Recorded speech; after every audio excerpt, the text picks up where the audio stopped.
Monsieur Benqada, et j'ai l'honneur et le privilège de m'asseoir à côté de lui, a eu à diriger les premières journées, donc le colloque international sur Sid El Houari,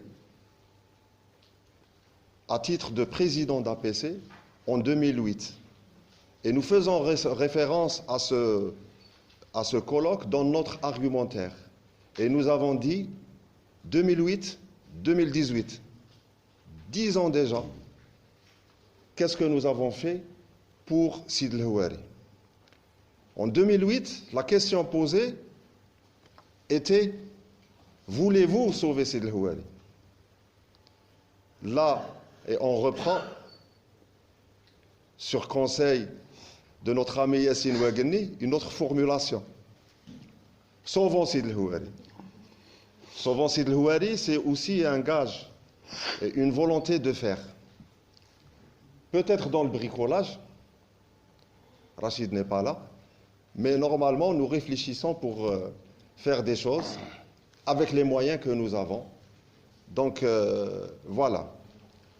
Pour sauver Sid El Houari, il faut d'abord connaître et revenir un petit peu sur l'histoire de Sid El Houari et aussi sur l'histoire du processus de création du secteur sauvegardé qu'on abordera tout à l'heure, mais en ouverture de la journée, nous avons jugé important d'inviter M. Sadek Benqada pour nous parler de Oran, le vieil Oran, entre histoire et mémoire en pluriel. Et je tiens à le remercier vivement pour sa disponibilité et pour les efforts qu'il fait à communiquer à chaque fois qu'il est sollicité. Merci, Sib Benqada. Merci, Sid Harawi. Pour ces mots très gentils. Lorsque je fus invité à participer à ces journées, ça m'a fait vraiment plaisir parce que chaque fois que je suis sollicité pour parler d'Oran en général ou du vieil Oran, ou des vieilles villes, du patrimoine architectural et archéologique, je suis saisi d'une certaine émotion. Puisque vous avez parlé de Sid El Houari et de sa sauvegarde, je me rappelle, pour la petite histoire, que la première fois où on voudrait s'occuper d'Oran, en 1982, il y a eu un plan de sauvegarde pour Sid El Houari, et le président Chadli, Allah yarhamah, devait venir à Oran inaugurer le chantier.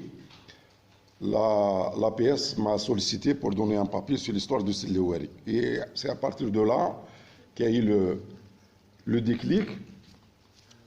Et j'ai continué à travailler, soit à travers ma thèse, soit à travers des contributions.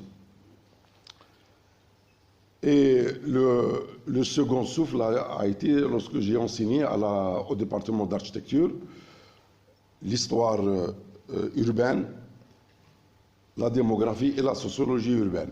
Là aussi, au contact des enseignants d'architecture, au contact des étudiants en architecture. Donc, je suis très connu beaucoup plus parmi les architectes que parmi les historiens.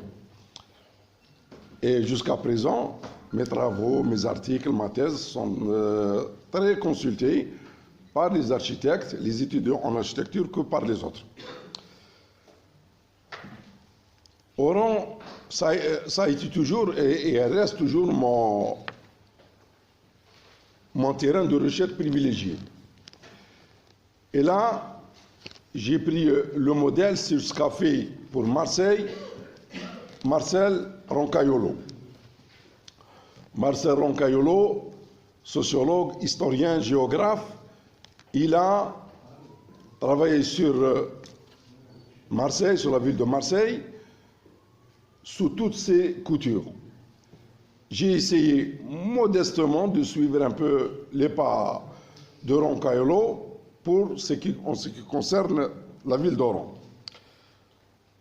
Lorsque mon frère Tahraoui m'a demandé l'intitulé de la contribution, je lui ai dit Oran, ou le vieil Oran, histoire au singulier et mémoire au pluriel. Et là, je vais vous présenter mon expérience en ce qui concerne mon travail pour débusquer, pour déblayer le terrain, pour travailler avec les architectes, surtout avec les architectes, parce que les historiens, malheureusement, je le dis, je le répète, sont absolument absents en ce qui concerne l'histoire d'Oran. Vraiment, ils sont absents, ils sont out. Les seuls avec qui je travaille beaucoup, ce sont les architectes. Oui, il n'y a que les architectes, les géographes, de moins en moins, même s'ils travaillent sur les plans d'urbanisme, sur les plans d'aménagement. Mais ceux qui restent vraiment les défenseurs, aujourd'hui, du patrimoine, de la sauvegarde de la vieille ville, ce sont les associations et les architectes. Donc, mémoire au pluriel. Pour une ville, il n'y a pas une seule mémoire. Il n'y a pas, à mon avis, une seule mémoire. Il y a plusieurs mémoires, je vais vous les citer. D'abord, il y a la mémoire emblématique. Emblématique à travers la littérature immatérielle. Je commence toujours par les choses les plus simples. D'abord, les dictons sur la ville. J'ai une collection de dictons sur les villes d'Algérie, sur les tribus. Et Oran, qu'est-ce qu'on a dit, qu'est-ce qu'elle a laissé comme trace dans les dictons, dans ce qu'on appelle en France les blasons. Blasonner quelqu'un, c'est lui faire apporter un surnom ou un sobriquet. Et les blasons d'Oran ne manquent pas et ils sont très nombreux. Je me rappelle que lorsque j'étais maire, il y avait un Weli, et devant 200 personnes, il leur a dit qu'est-ce qu'on dit sur Oran. Je me suis senti interpellé et concerné par cette question. Qu'est-ce qu'on dit sur Oran? Alors je vais lui préparer une réponse, mais pour lui dire سي الوالي غادي نقول لك شكون بصح ما نجرحكش الشعور تاعك يقولوا بيع ولا رهن وروح لوهرن ما بغيتش نقول لك اخرى اللي تجرحه بيع ولا رهن Oui, oui. Rahniya, c'est l'aliénation d'un bien. Oui. C'est-à-dire, si je peux interpréter ça, traduire ça, c'est tu peux vendre ou aliéner combien et part à Oran. ما بغيتش نقول لها الوهراني يشوف والبراني ياكل الملفوف.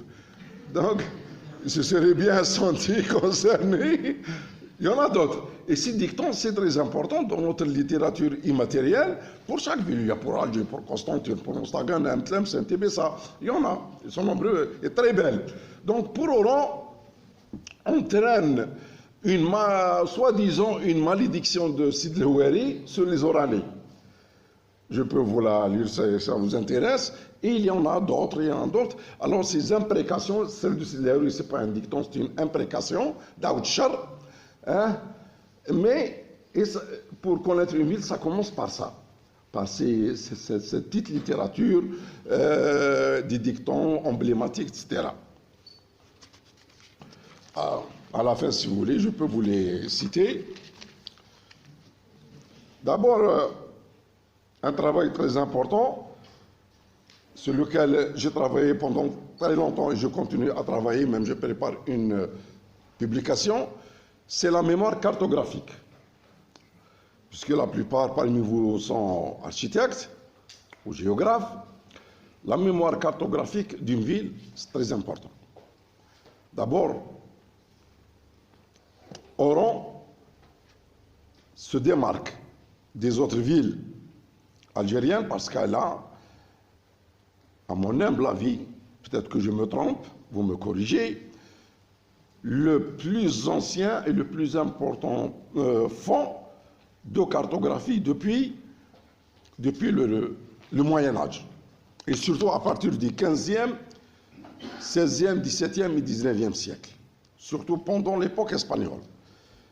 Des fonds très importants de cartes. Et là, il y avait en 2005, l'école française de Rome m'a invité pour présenter l'histoire d'Oran à travers ses cartes.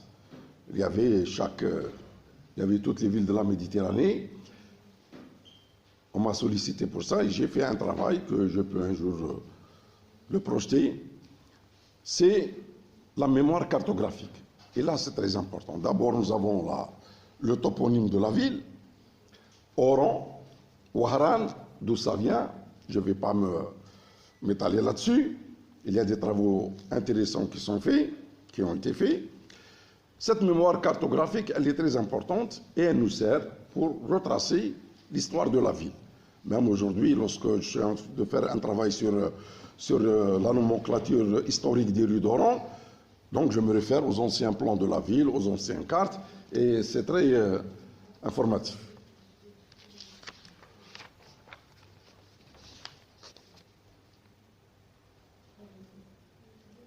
Il y a la mémoire onomastique. Onomastique, je viens de le dire, c'est la toponymie, d'où vient le nom d'Oran. Il y a la toponymie historique, la toponymie de la période espagnole. Il y a, dans la mémoire onomastique, il y a aussi la mémoire odonymique. L'odonymie, c'est une branche de la toponymie qui concerne l'étude historique des noms des rues, des voies de la ville. Des voies de la ville, comment ça se fait, comment aujourd'hui la rue Al-Arbi Belmehdi, elle a connu des noms auparavant. Il y a des rues à Oran qui, depuis le XVIe siècle, elles ont changé 4 ou 5 fois de nom. Si on prend le cas de la place du 1er novembre à Oran, actuellement la place du 1er novembre, elle s'appelait avant place Napoléon, place impériale, place d'armes, et même aujourd'hui les vieux Oranais l'appellent toujours place d'armes, place Maréchal Foch et place du 1er novembre. Donc elle a suivi, et ça c'est le cas dans beaucoup de villes, des cas d'espèces comme ça. Et cette odonymie, il y a même une odonymie de la période espagnole, et Oran a été, depuis le XVIe siècle, la seule ville au Maghreb, peut-être à part Ceuta ou Melilla, qui sont occupés par les Espagnols,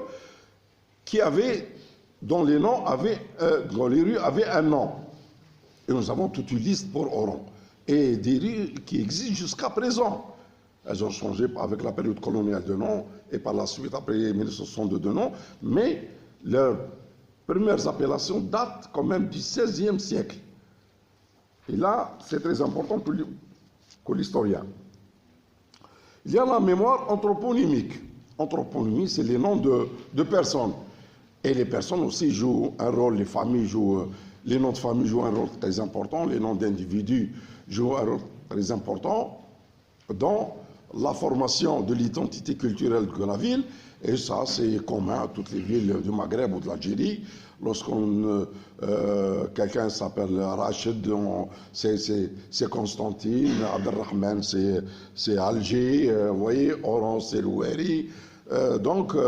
Et un jour, j'ai voulu faire un petit travail à l'état civil avant que je sois maire. J'ai repris la liste de l'état civil de 1895, lorsqu'il y a eu la loi française de l'état civil avec laquelle ils nous ont donné un nom de famille. J'ai pris la liste et avant, je croyais que le nom de Houeri était le nom prédominant à Oran. Eh bien non. Quels sont les prophètes en son pays? Donc, ce n'est pas Louheri ni Séhélek, donc c'est d'autres noms, et ça, c'est en fonction des origines des personnes dans la ville. Et même des noms féminins aussi, des noms féminins. Houeria aussi, ce n'est pas le prénom le plus usité, il y avait d'autres noms. Et là, on perçoit qu'il y avait, même chez les familles, une continuation jusqu'à aujourd'hui de cette perpétuation de la circulation du prénom à l'intérieur des familles. Et ça nous renseigne beaucoup justement sur l'histoire de la ville. Maintenant, je passe à une autre mémoire qui intéresse les architectes au premier degré, c'est la mémoire vière. Vière, c'est l'adjectif de voie. La mémoire vière, si on prend les anciens plans et on voit la composante de la ville sur le plan des voies urbaines, c'est très suggestif et moi, ça m'a servi pour, je vous l'ai dit, pour la nomenclature historique des rues d'Oran. Donc, les anciennes rues, les anciens bois, les boulevards, les glacis de fortification qui sont devenus des boulevards, comme à Paris d'ailleurs. Et puis je passe à la mémoire des pierres. Les pierres aussi ont leur mémoire. Les pierres, chaque monument, chaque édifice civil, religieux, culturel, comporte des pierres qui ont un nom. On connaît, grâce à des documents d'archives espagnols, les pierres qui ont servi pour la construction des forts, des bastions, des fortifications en Oran. Elles viennent de quelle carrière à Oran? Ça, c'est connu. Nous avons les noms. Durant la période coloniale aussi, tous les édifices, les maisons d'Oran ont été construites avec une certaine pierre des carrières de la ville. Et l'étude des carrières, on en trouve, il y a des gens qui sont spécialistes, des géologues, des historiens qui s'intéressent à l'histoire de la pierre. Et pour Paris, il y a eu une étude très importante pour chercher les origines des pierres qui ont été à l'origine de la construction de certains édifices à Paris. Donc, la mémoire des pierres, elle est très importante aussi. La mémoire des formations urbaines. Et là, nous touchons à un point très important. Les formations urbaines, l'une des premières formations sont les quartiers de la ville.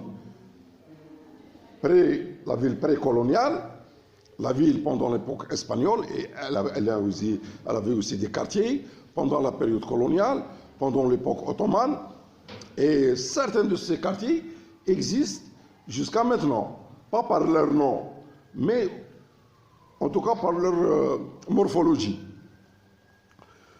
Et à partir de l'époque coloniale, il y avait la ville intramuros avec ses quartiers, et la ville intramuros, les quartiers s'appelaient des villages. On appelait village d'Ekmul, village de Sananès, village de Gambetta, mais après ils sont devenus des faubourgs. Et avec la disparition de l'enceinte de 1866, ils ont été intégrés à l'espace intramuros, sont devenus des quartiers. Et maintenant, ce sont des secteurs urbains. Et justement, à propos de secteurs urbains, lorsqu'on a établi les secteurs urbains à Oran, je crois en 1986, ils les ont fait à Alger, c'était centralisé, et les secteurs urbains ne correspondaient pas à la formation historique des quartiers d'Oran. Il y a des quartiers dont la moitié appartient à un secteur, comme celui d'Ekmul, à Ekmul, et l'autre moitié à Protin. Donc ils n'ont pas tenu compte de la formation historique, de la formation des quartiers.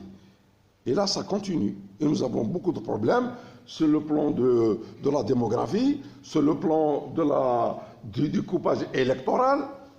Il y a un problème monstre. On ne peut pas connaître exactement quels sont les quartiers qui votent et qui ne votent pas, à cause de ce mauvais découpage. Et là, il y a un travail à refaire par les autorités de la ville sur ce plan-là. Bon, il y a aussi la mémoire des lieux du sacré, ou des lieux sacrés. Il y a bien sûr les mosquées, mais il y avait aussi à Oran à l'époque ottomane, précoloniale, il y avait aussi les synagogues, et à l'époque espagnole, il y avait les églises, il y en a encore une ou deux à Oran. Donc, ces lieux du sacré, c'est très important. Et je peux vous dire qu'actuellement, on n'a pas, je crois que la direction des affaires religieuses, je ne sais pas si elle l'a, je ne l'ai pas demandé, la liste complète des mosquées d'Oran. Et là, c'est un travail. Un jour, il y avait des étudiants en histoire qui sont venus me voir, ils ont voulu travailler sur les mosquées d'Oran, Tal Mahad Islami. Je lui ai dit au moins, faites un travail de recension des plaques qu'a les mosquées. Et à travers les plaques des mosquées, vous pouvez faire une liste des mosquées que nous avons avec les dates de construction, etc. Donc il y a, et ces jours-ci,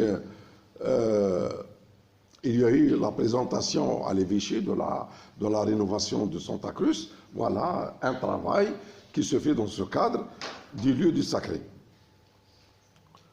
Bon, maintenant il y a ce qui plaît beaucoup aux Oranais, c'est la mémoire des lieux de sociabilité. Alors là, je suis très sollicité, soit avec des associations de jeunes, soit avec des associations de quartier, pour parler un peu des lieux de sociabilité. Par exemple, nous avons les hammams, les cafés, les hôtels, les théâtres, les lieux de culture, les stades, les lieux de rassemblement politique à la période coloniale, les lieux de famille de pensée, comme la loge maçonnique qui n'existe plus. Et là, pour les cafés, nous avons fait, j'ai fait avec des jeunes d'une association des tournées à Dinjdida pour revisiter les anciens cafés. Il n'en reste plus, hein. Il n'en reste plus. Tous les cafés ont été transformés en pizzeria et en marchand de vêtements, de camis, etc. Il y a quelques cafés qui restent. Et même au centre-ville, vous avez dû le remarquer, les cafés, il n'en reste plus, il reste un ou deux. Même le café riche, il n'existe plus, mais c'est un restaurant. Le seul café emblématique qui reste, c'est l'Aiglon. C'est l'Aiglon de la place de la Bastille. Oh, alors qu'avant, il y avait des brasseries, il y avait des bars, il y avait beaucoup de cafés dans les villages, dans les quartiers algériens. Et là, ça disparaît très vite. Pour les hôtels aussi, c'était lieu de mémoire, sont des lieux de mémoire.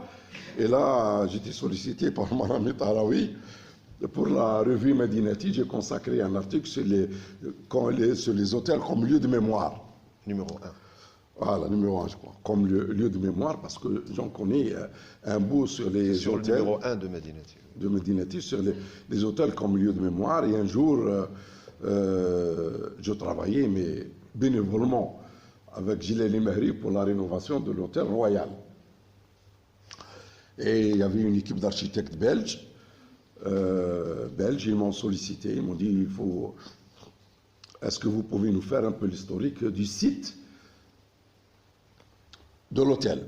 J'ai fait un historique sur le site de l'hôtel et ils ont vu que j'avais beaucoup d'informations sur les hôtels. Ils m'ont dit, d'où vous viennent ces informations? J'ai dit, bon, je voyage beaucoup. Et j'ai de la chance d'être invité dans de grands hôtels en Europe. Et chaque fois que je visite un hôtel, je prends des notes.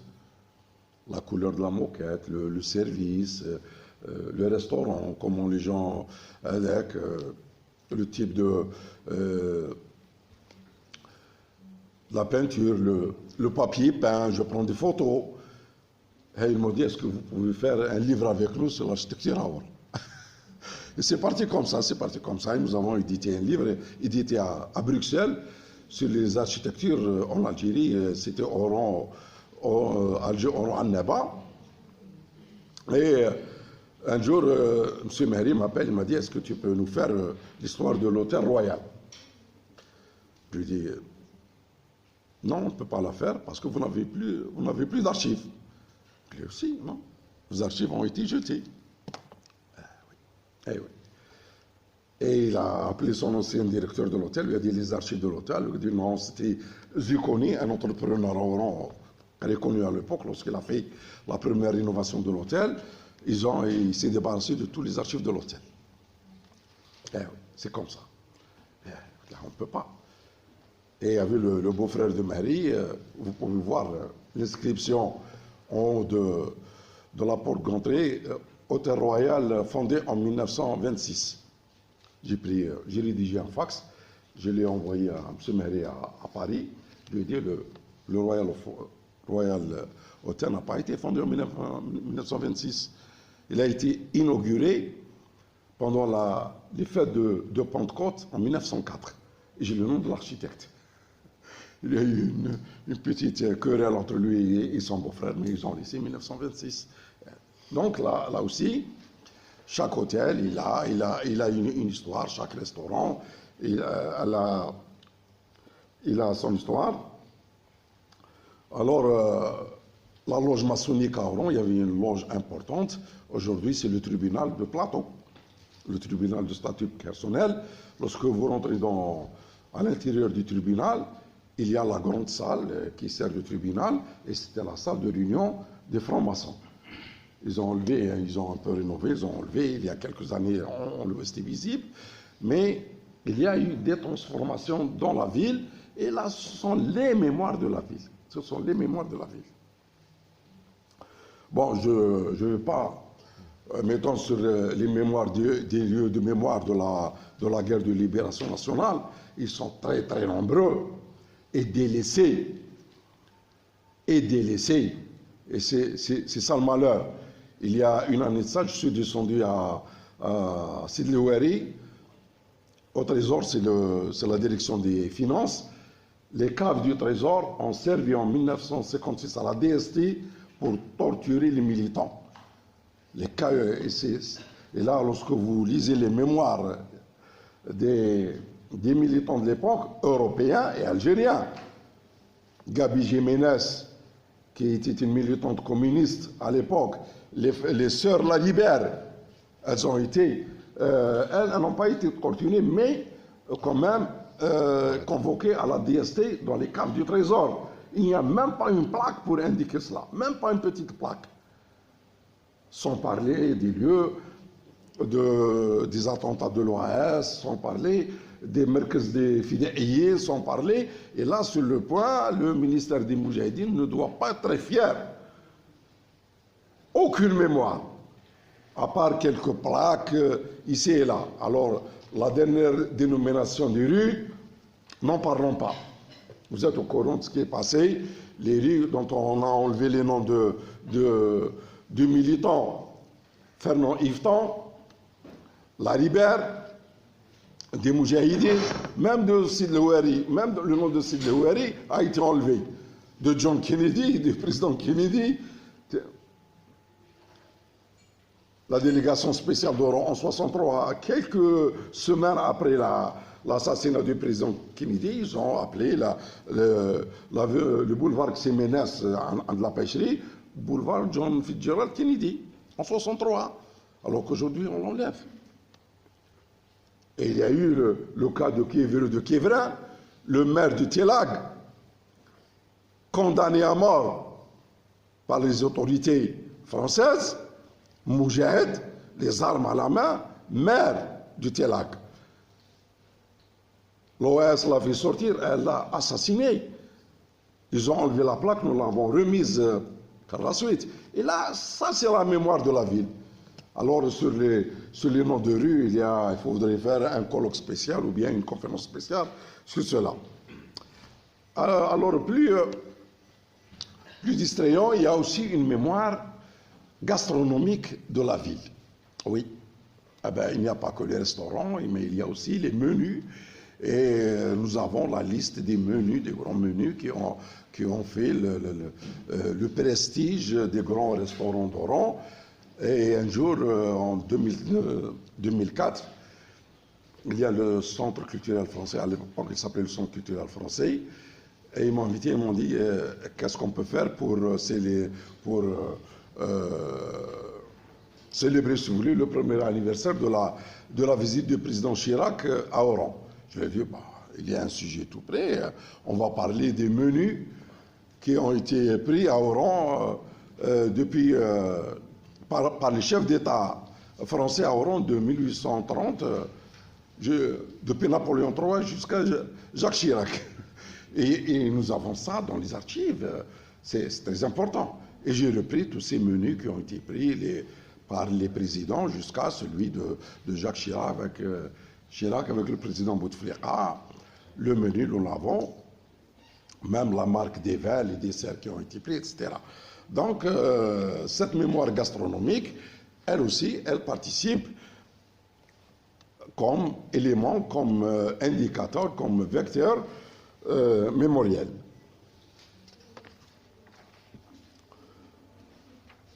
Pour aller vite, il y a une mémoire non moins importante, c'est ce que j'appelle la mémoire verte. La mémoire verte, on a tous l'occasion de marcher dans les rues d'Oran, là où il y a des arbres, et on voit des arbres. Et ces arbres n'ont pas été plantés n'importe comment, et n'importe où, et n'importe quelle espèce d'arbre. Il y a des arbres qui sont étudiés en fonction du milieu urbain, chose qui ne se fait plus actuellement. Il y a un mois, il y avait la commune de Bilgir, à côté de Haïs Sabah, était en train de planter des arbres. Je me suis arrêté, j'ai appelé le chef du chantier, je lui ai dit, qu'est-ce que vous êtes en train de planter? Il m'a dit, des arbres. Quel type d'arbre? Je ne connais pas le nom. Il a appelé un chef plus intelligent, c'est du Trowan. Heureusement, c'est du Trowan. Et nous avons connu un Wali à Oran qui nous a imposé des palmiers nains, pas des palmiers phoenix, comme en Californie, des palmiers nains. Et lorsqu'on voit les espaces de palmiers, il y a au moins 400 ou 500 espèces de palmiers. Donc il fallait choisir le palmier qui convient à la ville d'Oran. Et il y a des arbres symboliques. À Oran, il y a le ficus, il y a beaucoup d'arbres. Et là, la promotion immobilière je dois le citer parce qu'il a été intelligent, Der Alina, celle de Sherif Atman, dans le pont Zabana, il a voulu enlever les ficus, qui avait le plus jeune ficus là-bas, il avait 90 ans. Il ne faut pas l'enlever, il faut le laisser, tu continues ton chantier, lorsque tu termines, tu peux les enlever. Mais il ne faut pas les enlever maintenant. Et les noms, nous allons les faire remplacer par des arbres que nous allons importer d'Espagne. Laisse-les. J'étais maire à l'époque. Tu les laisses, lorsque tu termines, tu les enlèves. Derelina, Saafna, bon, il les a laissés, ces ficus, ils viennent d'être enlevés. Mais non, ils n'ont pas été remplacés jusqu'à ce jour. Et il y a eu le problème du tracé du tramway qui a été une catastrophe pour la mémoire verte de la ville d'Oran, surtout le tracé, les grands tracés, ils ont déraciné les ficus pour établir la voie du tramway. Et Metaher, il est là, il peut en témoigner. Bon, ils ont enlevé les ficus, et l'Oueli m'a dit, on va les mettre, on va les jeter. Non, on ne va pas les jeter, les ficus, non. Il y a une entreprise espagnole, s'ils peuvent lui faire appel, elle a une technique de déracinement de l'arbre et de le replanter. Ils n'ont qu'à apporter cette machine. Et nous avons là 80% des ficus enlevés sur les tracés ont été réimplantés à l'université de Belgrade et au cimetière de Aïl Bayla. Et ils ont tenu. Et ils ont tenu parce qu'il y avait une technique de replantation de ces ficus, comme le plus jeune, il avait 90 ans. Donc, voilà. Et pour la ville d'Oran, il y a certains arbres qui tendent à disparaître. L'avenue de Choupeau, c'est la seule avenue où il y a le caroubier. Il n'y a plus de caroubier à Oran.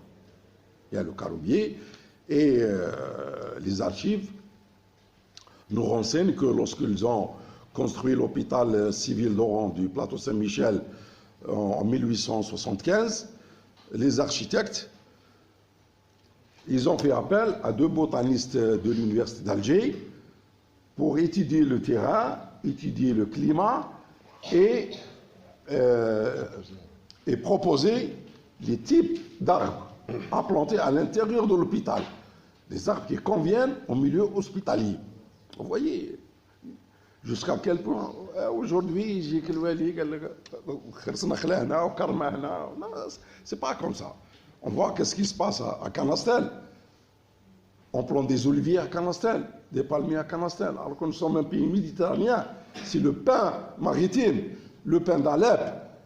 Je ne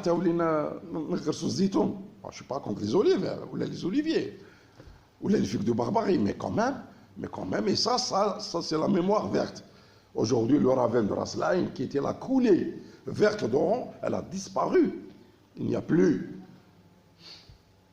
Il n'y a plus, lorsque vous êtes par avion ou là où vous cliquez sur Google Earth, vous voyez le ravin de Raslaïn, il est à sec, un désert. Alors il y a, même au début de l'indépendance, c'était formidable, avec l'Oued, avec les vergers, avec les arbres. Et ça, c'est la mémoire verte aussi de la vie. Il y a une autre mémoire, malheureusement, qu'il faudrait aussi en tenir compte, c'est la mémoire des catastrophes. C'est la mémoire des catastrophes. Et là, tous les pays, ils ont des observatoires de suivi des catastrophes qui touchent les pays, qui touchent les villes. Et pour Oran, il y a aussi c'est une zone sismique très importante. On a qu'à se rappeler le séisme de 1790 qui a aidé les Espagnols à évacuer Oran. Et jusqu'à maintenant, on ressent quelques séismes à Oran. Il y a aussi les marées, il y a les tempêtes de la Méditerranée qui sont très importantes et qui frappent les ports, notamment celui d'Arzeu et d'Oran. On s'en souvient, celui de 1980. Moi, j'ai la liste depuis le XVIIIe siècle de toutes les grandes tempêtes de la ville. Et lorsque j'ai rédigé un livre pour l'entreprise portuaire d'Oran sur le port d'Oran, j'ai voulu inclure la liste. J'ai dit non, il ne faut pas mettre les tempêtes, ça fait peur. Non, mais ça fait partie de la mémoire des catastrophes. En Amérique latine, les coulées de boue, les inondations, il faut en tenir compte. Il faut en tenir compte de ces choses-là. C'est très important. Aujourd'hui, heureusement qu'à Alger, à l'Observatoire, ils tiennent compte aussi des séismes jour par jour.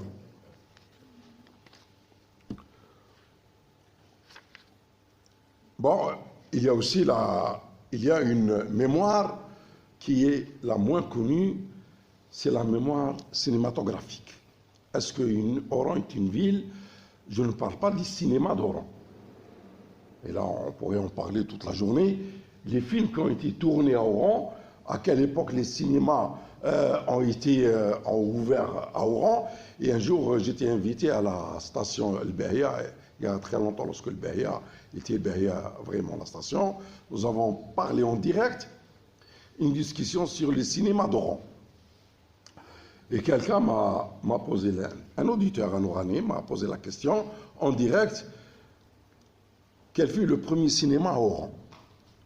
Apparemment, c'est une question embarrassante, mais je dis, il ne faut pas dire le cinéma. Il faut dire quelle a été la première salle de projection. D'abord, je dis, c'est en 1904, et la salle existe toujours, boulevard de la Sommam, c'est l'ancien casino.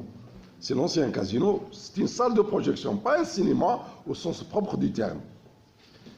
Et lorsqu'on voit qu'à la veille de 1962, même jusqu'à 1980, les salles de cinéma qu'il y avait au Oran, et ça, je crois, c'est une spécificité de la ville, il y avait beaucoup plus de cinéma dans les quartiers qu'au centre-ville.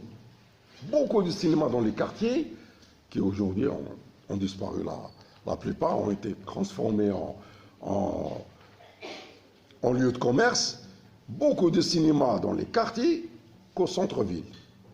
Et les noms aussi des cinémas qui ont changé. Et là, il y a des films qui ont été tournés à Oran, il y a des acteurs qui sont nés à Oran. Je vous cite deux acteurs, un algérien, Habib Benglia, vous avez peut-être vu le film Tamango, il a joué dans Tamango déjà dans les années 20. Il était à Paris, il jouait dans les cabarets avec la chanteuse noire qui se moi célèbre. Il jouait avec elle. Et il y a aussi Orane Dumézis, oranaise, elle s'appelait Orane. C'était la femme de Marcel Pagnol. C'est elle qui joue Olive dans les œuvres de Marcel Pagnol. Et elle est oranaise. Donc je ne parle pas des hommes politiques, je ne parle pas des chanteurs, je ne parle algériens et européens et tout. Hein. Et tout ça forme l'histoire d'une ville. Et je peux en parler d'autres mémoires, mais je m'arrête là. Et ce qui est justement désolant, c'est cette période de l'histoire de libération nationale, où il n'y a pas beaucoup de choses. Lorsqu'on circule en ville, il n'y a pas de traces. En 1984, le 20 août 1984, j'étais à Paris, et c'était la célébration de la libération de Paris, et je voyais dans les grandes avenues de Paris, là où il y a eu les combats contre les Allemands pour libérer Paris, des crochets, des plaques, et au bout de chaque crochet, une gerbe de fleurs. Une gerbe de fleurs, c'est là où les résistants parisiens ont été tués dans le combat pour la libération de Paris. Nous, si on vient au rang de mettre les plaques dans les rues, on serait inondé de plaques de shahid, des victimes civiles de l'OAS. Au moins 1500 entre 1961 et 62. Et là, grâce à Dieu, un travail que j'ai fait, nous avons la liste, les adresses, l'affiliation de tous ces shahids, parce que ce sont des shahids, ce ne sont pas des victimes civiles en réalité, ce sont des chouhada. Et d'ailleurs, il y a l'avenue de Sid Chahmi, qui s'appelle aujourd'hui, ça c'est l'ironie de l'histoire, l'avenue Qaïd Ahmed. En 1962, elle fut appelée l'avenue des 40 martyrs. 40 martyrs. Et après, malheureusement, je dis malheureusement, bien sûr, après la mort de Qaïd Ahmed, ils ont enlevé, la PC a enlevé l'avenue des 40 martyrs, elle fut appelée Qaïd Ahmed. Est-ce que Qaïd Ahmed, c'est mieux que 40 martyrs? Ou un seul martyr? Vous voyez qu'il y a encore des choses à faire pour la mémoire de la ville. Et là, dans le cadre de ces journées d'études, j'ai voulu vous en parler parce que ça me tient beaucoup à cœur et ça tient beaucoup au cœur des Oranais de voir leur ville et hélas beaucoup de villes en Algérie subir le même sort. Je vous remercie.